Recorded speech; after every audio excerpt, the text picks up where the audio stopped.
بسم اللہ الرحمن الرحیم۔ اللہ تبارک و تعالیٰ کے پاکیزہ ترین نام سے آغاز کرتے ہیں جو بہت مہربان نہایت رحم والا ہے۔ درس بخاری کا سلسلہ جاری و ساری ہے اور پچھلے پروگرام میں 2126 نمبر حدیث پاک ذکر کی تھی اور یہ مضمون پہلے بھی گزر چکا تھا اور اس پر ہم کلام کر چکے تھے۔ حضرت عبداللہ بن عمر رضی اللہ تعالیٰ عنہما بیان کرتے ہیں کہ رسول اللہ صلی اللہ علیہ وسلم نے فرمایا، جو شخص غلہ خریدے تو جب تک اس پر پورا قبضہ نہ کر لے اس کو فروخت نہ کرے۔ تو یہ سمجھ لیجئے کہ حکم یہ غلے کے ساتھ ہی خاص نہیں ہے، جو بھی چیز آپ خریدتے ہیں خاص طور پہ منقولی اشیاء جو ہوتی ہیں جن کو ایک جگہ سے اٹھا کر دوسری جگہ لے جانا ممکن ہوتا ہے، اپنے قبضے میں لیں اور پھر اس کو سیل آؤٹ کریں۔ باقی جو چیزیں جیسے دکان ہے، مکان ہے، پلاٹ وغیرہ ہے، اس پر بھی ایک مطلب یہ ادھر ادھر چیزیں اٹھا کے تو کوئی بھاگ تو سکتا نہیں ہے لے کر، لیکن یہ ضرور ہے کہ ان پر آپ کی ملکیت تام ہو جائے پھر آپ اس کو آگے فروخت کریں۔ مثال کے طور پہ اگر مکان آپ نے لیا ہے تو آپ کو چابی کم از کم مل جائے مکان کی، پھر آپ آگے فروخت کریں اور اس میں مالک مکان کا کوئی مطلب سامان وغیرہ نہ ہو۔ اس طرح کرایہ دار اگر ہیں اور پھر آپ خرید لیتے ہیں، ٹھیک نہیں ہے، پہلے کرایہ دار سے خالی کریں تاکہ مکمل طور پہ آپ کو تصرف حاصل ہو سکے۔ تو یہ نبی کریم فرما رہے ہیں کہ جب غلہ خریدیں جب تک غلہ کے اپنے قبضے میں نہ لے نہ بیچیں۔ اب مثال کے طور پہ غلہ اسی کے پاس ہے، میں اس سے کہتا ہوں بھئی بوریاں کتنے کی ہیں، وہ کہتا ہے کہ 50,000 کی، میں نے اسے 50,000 دے دیے، ٹھیک ہے نا۔ اب آگے میں کہتا ہوں کہ بغیر قبضے کے کسی سے کہتا ہوں وہ 1 لاکھ کی مجھ سے خرید لو، اس نے کہا ٹھیک ہے، میں نے 1 لاکھ اس سے پکڑ لیے۔ تو اب یہ گویا کہ دیکھیں یہ تو پیسوں کے بدلے میں پیسہ ہے، غور کریں تو پیسے لے لیے اور یہاں بھی پیسے دیے، چیز تو میرے پاس پہنچی نہیں ہے، چیز تو میں نے دی نہیں اس کو۔ اب میں چاہے اس لاکھ کہوں کہ اس سے لے لیں، لیکن یہ اپنے قبضے میں ہونا ضروری ہوتا ہے۔ تو یہ پچھلے 2-3 ایپیسوڈز آپ دیکھ لیجئے گا، اس میں نے انٹرنیٹ پر جو خرید و فروخت ہے اس کے بارے میں بھی شرعی احکام ذکر کیے تھے۔ تو بہرحال شرعی اصول یہ ہے کہ پہلے چیز کو قبضے میں لیں پھر آپ آگے سیل آؤٹ کریں۔ 2127 نمبر حدیث پاک اگلی حدیث ہے۔ حضرت جابر رضی اللہ تعالی عنہ نے بیان کیا کہ حضرت عبداللہ بن عمر بن حرام فوت ہو گئے، یہ ان کے والد صاحب ہیں حضرت جابر کے، اور ان پہ قرض تھا۔ تو میں نے نبی کریم صلی اللہ علیہ وسلم سے مدد طلب کی کہ آپ میرے قرض خواہوں سے میرے قرض میں کمی کروائیں، یعنی والد صاحب کا قرضہ ہے بہت زیادہ ہے، اب میں ادا نہیں کر پا رہا ہوں، تو آپ ان سے تھوڑی سی کمی کروا دیں۔ تب نبی کریم صلی اللہ علیہ وسلم نے ان سے میرے قرض میں کمی طلب کی، وہ نہیں مانے۔ پھر نبی کریم صلی اللہ علیہ وسلم نے مجھ سے فرمایا کہ جاؤ ہر قسم کی کھجوروں کا الگ الگ ڈھیر لگا دو، عجوہ کا الگ ڈھیر بناؤ اور عزق زید کا الگ ڈھیر بناؤ، پھر مجھے اطلاع دو۔ یہ بھی عزق زید جو یہ کھجور کا نام تھا۔ سو میں نے اسی طرح کیا۔ پھر نبی کریم صلی اللہ علیہ وسلم کو میں نے عرض کی، آپ کھجوروں کے سب سے بلند ڈھیر یا راوی کو شبہ ہے متوسط ڈھیر پر بیٹھ گئے۔ پھر آپ نے فرمایا اب تم قرض خواہوں کو ناپ ناپ کر دیتے رہو۔ پس میں ان کو ناپ ناپ کر دیتا رہا حتیٰ کہ میں نے ان کا پورا قرض ادا کر دیا اور وہ تمام کھجوریں اسی طرح باقی رہیں، گویا کہ ان میں سے کچھ بھی کمی نہ ہوئی تھی۔ تو اس میں چند باتیں دیکھیں۔ اس میں پہلی بات یہ کہ ایک دوسرے سے اپنے مالی معاملات دیگر چیزوں کے سلسلے میں مدد طلب کرنا یہ کوئی بری چیز نہیں ہوتی ہے، بشرطے کہ اس میں اپنے لیے ذلت کا پہلو نہ ہو، بے عزتی کا پہلو نہ ہو، تو مدد طلب کرنے میں کوئی حرج نہیں ہے۔ دوسری بات یہ ہے کہ کسی کو سفارش کے لیے کہنا کہ یار اس سے میری سفارش کر دو، یہ بھی برا نہیں ہوتا، اور اس کا کسی کے لیے سفارش کرنا جبکہ وہ اس کام کا مستحق ہے یہ بھی برا نہیں ہوتا۔ حضرت جابر نے عرض کیا رسول اللہ میری سفارش کر دیں، وہ لوگ قرض میں کمی کر دیں، نبی کریم نے ایسا کیا۔ تو اس لیے ہمیشہ کوئی سفارش بری نہیں ہوتی۔ اگر کوئی سفارش پر لگ گیا نوکری میں، اس کو تانا دینا تم تو سفارش پر آئے تھے، یہ کوئی بری چیز نہیں ہے۔ جو مثلا اس جاب کی ریکوائرمنٹ ہے کہ مثال کے طور پر اتنی ایجوکیشن ہونی چاہیے، ایکسپیرینس اتنا ہونا چاہیے، 5 سال کا تجربہ ہے مثال کے طور پر، یہ کام یہ کر سکتا ہو، اگر اس معیار پہ پورا اتر رہا ہے، لیکن اس کو یقین ہے کہ اس جاب تک میری رسائی نہیں ہے، ان لوگوں تک میری رسائی نہیں ہے، مخصوص لوگ آ سکیں گے وہاں پر، میں جا ہی نہیں سکتا ہوں، اب وہ کسی سے کہتا ہے یار کم از کم وہاں تک مجھے پہنچا دو، یا کسی کو بتاؤ میری سی وی وغیرہ لے جا کر دے دو، اور میں مطلب یہ کہ دیکھنا اس معیار پہ پورا اترتا ہوں اور میں انٹرویو اچھا دے دوں گا، اب کوئی جا کے سفارش کر دیتا ہے اور وہ اس پر کامیاب ہو جاتا ہے۔ تو حقیقتاً اگر آپ دیکھیں تو یہ سفارش سے نہیں آیا، یہ تو اپنی صلاحیتوں کی بنیاد پر آیا ہے۔ ہاں وہ سفارش اس کو اس مقام تک پہنچانے کا وسیلہ اور ذریعہ ضرور بنی ہے۔ جو سفارش منع ہے یا ناجائز ہے وہ ہے کہ ایک نکمہ ہے، نکھٹو ہے، بالکل وہ اس کام کے قابل نہیں، جو ریکوائرمنٹس ہیں جاب کی وہ اس کے اندر کوئی نہیں پائی جاتی چیز، اس کے اندر اوصاف ہیں ہی نہیں، اور پھر رشوت دے کر اس کو اس جاب پہ لگوا دینا، یہ ہے سفارشی۔ یہ بہت بڑی امانت میں خیانت ہے۔ جو ایسا کر رہے ہیں وہ آخرت میں جواب دہ ہوں گے۔ یہاں تو مطلب پولیٹیکل بیس کے اوپر ایسا ہو رہا ہے، بہت زیادہ رشوت لی اور جاب دلوا دی اور یہ سب کچھ چل رہا ہوتا ہے، لیکن میدان محشر میں جب اس ایک ایک پائی کا حساب دینا ہوگا، ناحق کو بٹھا دیا اور حقدار بیچارہ فٹ پاتھ کے اوپر جوتیاں چٹخا رہا، اس کو جاب نہیں مل رہی ہے، اور آپ نے ایک نکمے نکھٹو کو صرف سفارش کے اوپر یہاں پہ لگا دیا، رشوت لے کے لگا دیا ہے، جو کام بھی ٹھیک نہیں کر رہا، بلکہ وہ اس کی پوسٹ پر آنے کے بعد جتنی اس نے رشوت دی تھی وہ پھر لوگوں کی جیبوں سے وہ رشوت کی شکل میں ہی وصول کر رہا ہو، تو یہ تو ایک دلدل ہے جس میں آپ نے اپنے آپ کو پھنسا دیا۔ دا ڈے آف ججمنٹ جب اللہ تعالیٰ کی بارگاہ میں اس سپریم کورٹ میں آپ پہنچیں گے، وہاں سے کوئی نہیں بچ پائے گا۔ یہاں تو ججز جو ہوتے ہیں وہ ایک لاء کے تابع ہوتے ہیں، اگر وہ سمجھ بھی رہے ہیں کہ یہ شخص بے گناہ ہے لیکن تمام گواہیاں وغیرہ اس کے خلاف جا رہی ہیں تو وہ پابند ہیں اس کے، وہ تو ظاہری دلائل کی روشنی میں فیصلہ کریں گے۔ تو یہ ہو سکتا ہے کہ جج کو پتہ ہے یہ بے قصور ہے، لیکن اس کے باوجود وہ اس کے لیے 20 سال یا پھانسی کی سزا مقرر کر دے، مجبور ہے کیونکہ قانون کے تابع۔ اللہ تعالیٰ تو مجبور محض نہیں ہے، معاذ اللہ ثم معاذ اللہ، وہ کسی قانون کے تابع تو نہیں ہے، تمام قوانین اسی کے تابع ہیں۔ اس لیے وہ دا ڈے آف ججمنٹ، وہ سپریم کورٹ جو ہے نا، وہ بہت مطلب یہ کہ وہاں سے نکلنا بہت ہی مشکل ہے۔ وہاں کھڑا ہو گئے، اگر پھنسا لیا گیا، روک دیا گیا، سوال کیا گیا، بہت خطرناک ہے۔ اس لیے کسی کے ساتھ زیادتی نہیں کرنی چاہیے۔ غلط سفارش کریں گے تباہ ہو جائیں گے۔ صحیح سفارش آپ بالکل کر سکتے ہیں۔ میرے آقا نے سفارش فرمائی، اب دیکھیں سامنے ان لوگوں نے منع کر دیا، رسول اللہ ہم اس میں کمی نہیں کر سکتے، ان کی کوئی مجبوری ہوگی۔ اب اس میں بے ادبی کا کوئی ایسا پہلو نہیں ہے کہ انہوں نے کہنا کیوں نہیں مانا، کوئی شرعی عذر ہوگا، اسی لیے سرکار نے اظہار ناراضگی بھی نہیں فرمایا کہ میں تمہیں کہہ رہا ہوں کہنا نہیں مان رہا ہوں۔ اس کا مطلب یہ ہوا کہ بڑوں کے وہ ان کے اقوال، وہ ان کی باتیں جس میں سختی نہ ہو، جس میں حکم نہ ہو، صرف ایک مشاورت ہے، اور آپ کو یقین ہے کہ اگر آپ نہیں بھی مانیں گے تو یہ ناراض نہیں ہوں گے، برا نہیں مانیں گے، اس میں اپنی رائے کا اظہار کرنا یا اس میں سامنے والی کے رائے کے خلاف ایک رائے قائم کر لینا، اس میں کوئی حرج نہیں ہے۔ جیسے ماں باپ ہوتے ہیں بعض اوقات کہ بیٹا ہم یہ کرنا چاہتے ہیں، جیسے بہن کا رشتہ کرنا چاہتے ہیں، تم لوگ کیا کہتے ہو، بیٹوں سے مشورہ، بیٹے کہہ رہے ہیں کہ نہیں سمجھ میں نہیں آ رہا، آپ تو یہ کہہ رہے ہیں لیکن ہمیں یوں سمجھ میں آ رہا ہے، کوئی بدتمیزی نہیں ہے، یہ تو مشاورت چل رہی ہے نا۔ یہ تو نہیں ہے کہ جو آپ نے کہا سر آنکھوں پہ آپ کا حکم، یہ مطلب اور یہ سوچتا ہے کہ نہیں ہم بولیں گے تو بے ادبی ہو جائے گی۔ ایسے مقام پر ایسا نہیں ہوتا ہے۔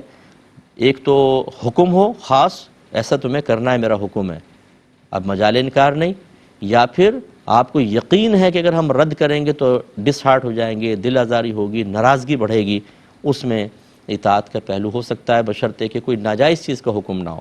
یہ نبی کریم کے لیے نہیں کہہ رہا ہوں، ماں باپ کے لیے کہہ رہا ہوں، اور کوئی مطلب معظم دینی ہو جو مطلب عام انسان ہے تو ہم سے تو خطا ہو سکتی ہے، تو اس لیے اس میں جو خلاف شرع حکم ہوگا اس میں تو اطاعت نہیں ہوگی، باقی خیال کر لیں، بہت اچھی بات ہے۔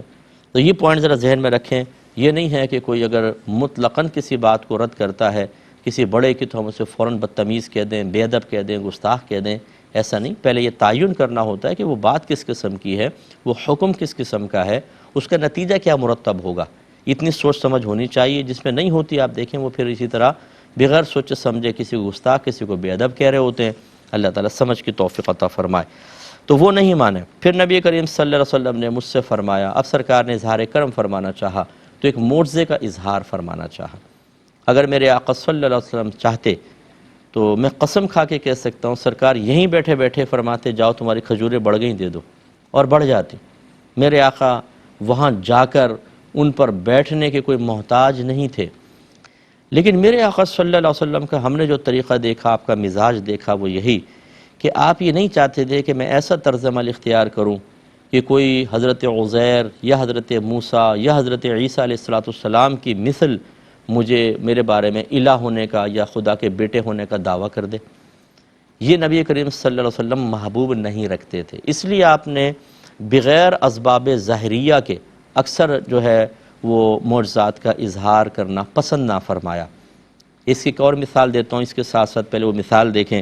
ایک غزوے سے غالباً واپسی تھی، راستے میں پانی ختم ہو گیا۔ حضرت عمر فاروق رضی اللہ تعالیٰ عنہ حاضر رسول اللہ، مویشی پیاسے ہیں، ہم پیاسے ہیں، کچھ کو وضو کرنا ہے، کچھ پہ حالت جنابت طاری ہے اور پانی ختم ہو گیا۔ رحمت کونین صلی اللہ علیہ وسلم نے فرمایا کیا تمہارے پاس تھوڑا بہت پانی ہے؟ کہا کہ جی تھوڑا سا ہے۔ تو ایک برتن میں پیندے میں پانی تھا، بس تھوڑا سا، وہ لایا گیا۔ میرے آقا صلی اللہ علیہ وسلم نے اپنا دست اقدس اس پانی میں رکھا تو آپ کی 5 انگلیوں سے پانی جاری ہو گیا اور وہ ابل کے گرنے لگا۔ راوی کہتے ہیں کہ ہم نے پیٹ بھر کے پیا، جانوروں کو پلایا، مشکی سے بھرے، جس نے وضو کرنا تھا وضو کیا، جس نے غسل کرنا تھا غسل کیا، اور پانی نکلتا رہا۔ جب ہم نے کہا رسول اللہ بس کافی، آپ نے ہاتھ دست اقدس باہر نکالا، جتنا اس برتن میں پہلے پانی موجود تھا اب بھی اتنا ہی موجود تھا۔ اب سوال یہ پیدا ہوتا ہے، سرکار چاہتے تو بس یوں کرتے، انگلیوں سے پانی کے چشمے جاری ہو جاتے، کیوں پانی منگوایا، کیوں اس میں ہاتھ ڈالا، پھر یہ ایسا کیوں کیا؟ اس کا جواب یہی دیا کہ اگر ڈائریکٹ سرکار یوں کرتے تو کوئی گمان پیدا کر سکتا تھا، کسی کے دل میں گمان پیدا ہو سکتا تھا۔ سرکار کو یہ بات محبوب نہیں رہی، اس لیے آپ نے وسیلہ اختیار کیا۔ بظاہر ایک برتن، اس میں پانی کے اندر ہاتھ رکھا تو پانی جاری ہو گیا۔ تو یہ ایک طریقے سے آپ نے اپنے بارے میں الہ ہونے یا الوہیت کا اگر خدا نخواستہ گمان پیدا ہو سکتا تھا، اس کا قلقمہ فرمایا۔ تبھی کسی نے آپ کے بارے میں خدا ہونے کا دعویٰ نہیں کیا، کسی نے آپ کے لیے اللہ کے بیٹے ہونے کا دعویٰ نہیں کیا۔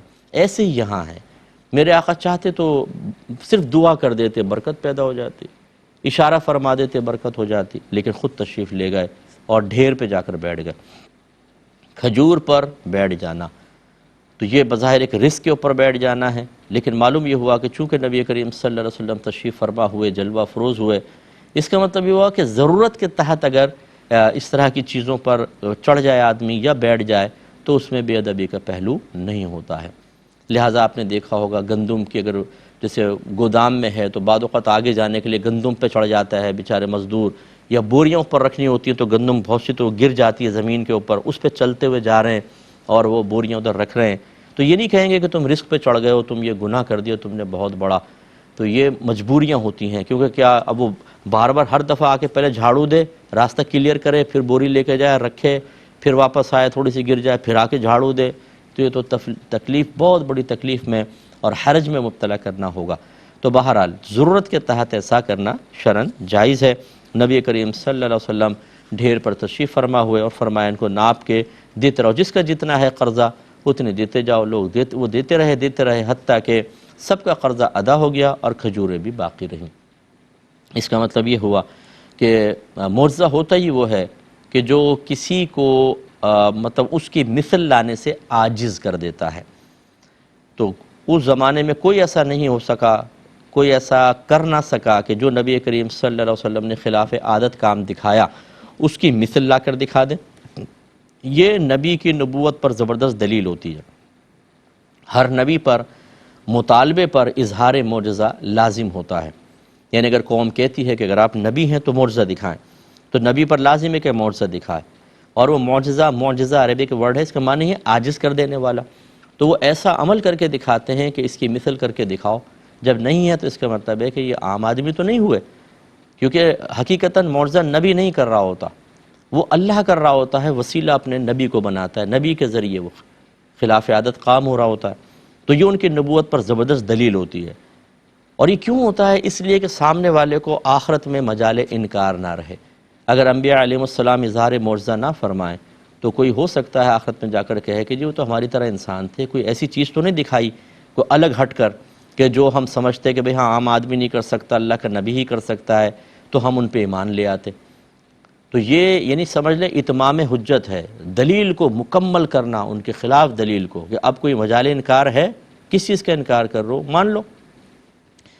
اب ہمارے نبی کریم صلی اللہ علیہ وسلم کا معجزہ زبردست یہی تھا کہ 40 سال تک ان کے درمیان رہے، اور اعلان نبوت سے قبل کی بات کر رہا ہوں، اور کسی استاد سے پڑھا نہیں، کوئی کتاب کبھی ہاتھ میں دیکھی نہیں کسی نے، لیکن 40ویں سال کے بعد اچھا گفتگو کر رہے ہیں وہی قریشی الفاظ جو لغت قریش میں ہیں اس کے ذریعے آپ باتیں کر رہے ہیں، لیکن 40 سال کے بعد جب قرآن نازل اور آپ نے بیان فرمایا تو یہ کہاں سے انہوں نے سیکھ لی یہ چیز کیونکہ وہ عام انسان کا کلام تو نہیں تھا. جو عرب سنتا تھا فصیح و بلیغ وہ کہتا تھا نہیں کسی عام آدمی کا کلام نہیں ہے. ترکیب ایسی ہوتی تھی ان کلمات کی، ان کا استعمال، کون سا لفظ کہاں استعمال ہونا ہے. اللہ کا کلام ہے نا، اتنا سلیس، اتنا آسان، اتنی روانی، اتنی تاثیر والا، ایسی غیبی خبروں پر مشتمل کلام، وہ عاجز آ گیا اس کا مقابل لانے سے. تو یہ ایک دلیل تھی کہ جو کسی کے سامنے استاد ہو، کسی استاد کے پاس نہیں بیٹھا، کوئی کتاب نہیں پڑھی، تو یہ ایسا کلام کہاں سے آ گیا اس کے پاس، یہ بتاؤ. 40 سال تمہارے درمیان رہا ہے، اس کا مطلب ہے کہ اپنا تو نہیں بنا سکتا. اگر اپنا بناتا تو 40 سال تک کوئی نہ کوئی اس کی مماثلت تو نظر آتی نا کہیں پہ، ہاں تم نے پہلے بھی ایسا کلام کیا تھا، تم بھی بنا کر نہیں، نیا کلام بالکل. تو یہ آپ کی نبوت پر زبردست دلیل. لیکن اب کوئی اس دلیل کو نہ مانے تو وہ لائق سزا ہے کہ نہیں ہے. اسی طریقے سے یہاں پر ہے، نبی کریم تشریف فرما رہے ہیں، ساروں کو کھجوریں بھی مل گئیں، اتنی پڑی ہوئی ہیں. یہ نبوت پر زبردست دلیل ہے آپ کی نبوت پر. اب کوئی نہ مانے قابل گریفت ہے. اسی طریقے سے بڑی معذرت کے ساتھ یہ تو ہے ایمانیات کا معاملہ. ہم عمل کی طرف آتے ہیں، اعمال کی طرف آتے ہیں. نبی کریم صلی اللہ علیہ وسلم نے عمل کر کے دکھایا. ہم مانتے ہیں وہ اللہ کے نبی، سب سے کامل نبی. اللہ نے جو کچھ دیا سب سے افضل ترین اپنے نبی کو عطا فرمایا. تو اس کا مطلب ہے کہ جو سرکار کی سنن، جو آپ کے طریقے، جو عادات و اطوار، جو آپ کے احکام آئے، وہ سب سے بہترین ہے. آپ کوئی جانتے بوجھتے ان بہترین چیزوں کو اختیار نہ کرے. علماء بتا رہے ہیں، مفتیان کرام بتا رہے ہیں، تو کیا میدان محشر میں کوئی اس کے پاس عذر باقی رہے گا؟ کیوں نہیں عمل کیا تم نے؟